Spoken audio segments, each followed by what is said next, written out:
vivre à l'élo grâce à eux. Ceux qui l'élo, tous en la bomboy, ils ont grâce à eux. Pourquoi pas tout aimer? Tous en la moussalo, tout ça, la musique, mais nous avons mérité gloire et louange. Et puis, il a exalté. Tant que mon goût de vivre, pour venir à ce que ça souffle, pourquoi pas tous les ma sang jolie. Donc, ils ont mérité. Alors, il faut sang jolie. Alors, moi, témoignage à Moukena, on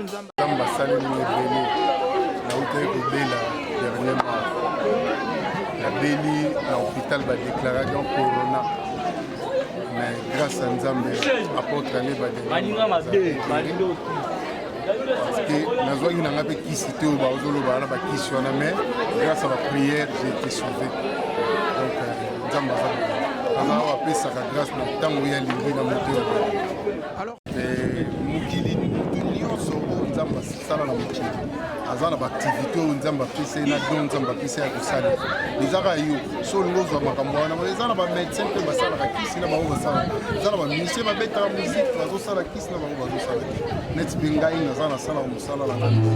Mais sans que ce qu'il y ait nzela mulili na bonza musala na pa nzambe.